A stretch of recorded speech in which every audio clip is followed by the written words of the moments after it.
I might not be flash with my cash, but I'm flash with my cards. So lame.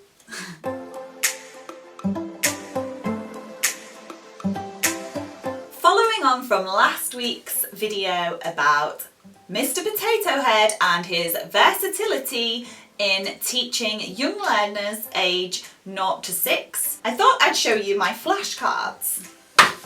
My flashcards were a poster, a Hello Kitty poster, which happens to go down very well with children all over the world, which I bought from W.H. Smith way back when I started teaching in June 2018. It is now nearly June 2019, and I actually went to W.H. Smith the other day and saw they still had the same posters, which were originally $5.99. I didn't pay that for them. They were, I think, 79 pence. I just cut carefully around each letter of the alphabet, because I thought it was more useful to me as flashcards rather than a poster.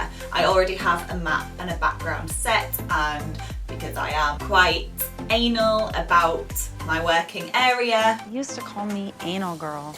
I know some teachers have kids paraphernalia all over. I like to have a bit of separation for when I'm doing my own work. So flashcards.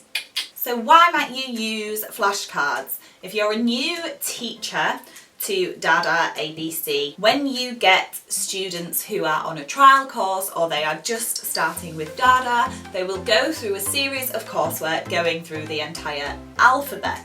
All of the letters are on the screen for them to identify with, but to encourage them to speak, flashcards are always useful. Another way I use flashcards with slightly more advanced learners who already know the alphabet is when playing hangman, which I don't call hangman just because of the connotation. I don't really like it. I just call it stickman.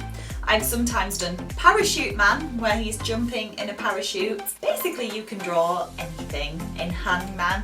I always let the children win. I will just keep adding to the drawing.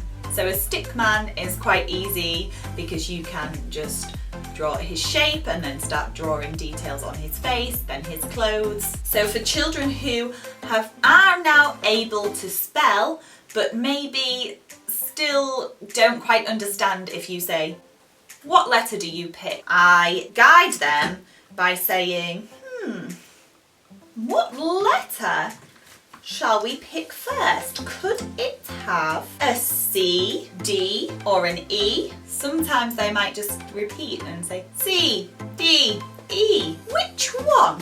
Which one? And then they usually pick one letter. So you can fill it in on the interactive whiteboard on DaDa until they have figured out what the letter is.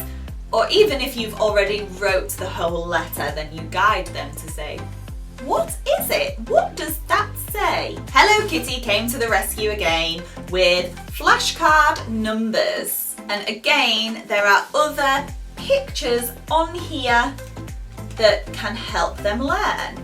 You can change the question up. What can you see? Bees. How many bees can you see? Of course, if you have a printer, it might be easier just to print out some flashcards. Although I do find this material very hardy. It is also white on the back. There have been times I've used these instead of a whiteboard. For example, P for present can also be P for pizza. The other great thing about flashcards, especially these ones you can draw on, is if you are a traveling teacher, you don't want to carry a lot of props. You might not want to carry a big clunky whiteboard.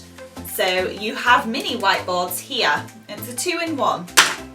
I'm going to keep this flashcards video super short and sweet. I do have other games and activities I use flashcards for, but those games are on the whiteboard, which I'm talking about next week. Thank you for watching. If you've found this useful, please like and subscribe. If you are a new teacher or just a teacher who wants more resources, please visit my website www.charliesenglishchannel.com. If you have any feedback, good or bad, I would like to hear it. Thank you for watching.